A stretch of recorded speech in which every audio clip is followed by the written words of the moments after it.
Перед приготовлением шашлыка важно тщательно подготовить кишки. Сначала их аккуратно вытаскивают, разворачивают и очищают от содержимого. Затем промывают, скоблят и вымачивают в соленом растворе, чтобы избавиться от запаха и сделать идеальную оболочку. Слоить на воде.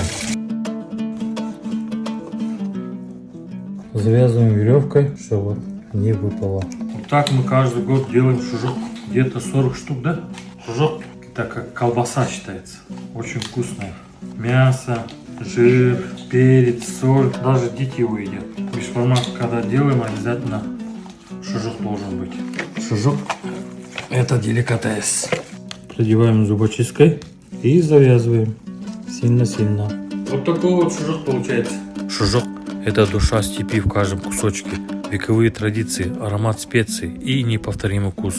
Ощутите дух кочевой культуры.